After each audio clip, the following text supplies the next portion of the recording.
आम्ही भारताचे लोक भारताचे एक सार्वभौम समाजवादी धर्मनिरपेक्ष लोकशाही गणराज्य घडविण्याचा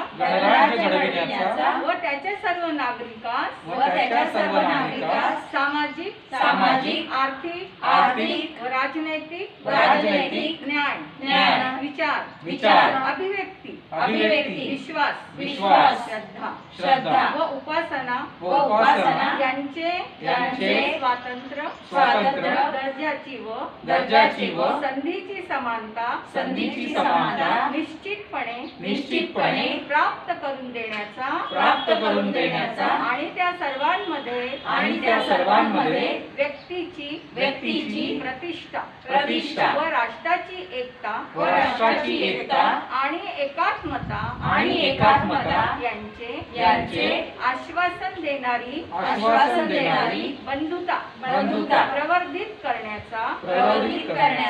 संकल्पपूर्वक निर्धार करून आमच्या संविधान सभेत आज दिनांक 26 नोव्हेंबर 1949 रोजी याद्वारे हे संविधान अंगीकृत आणि अधिनियमित करून स्वतः प्रत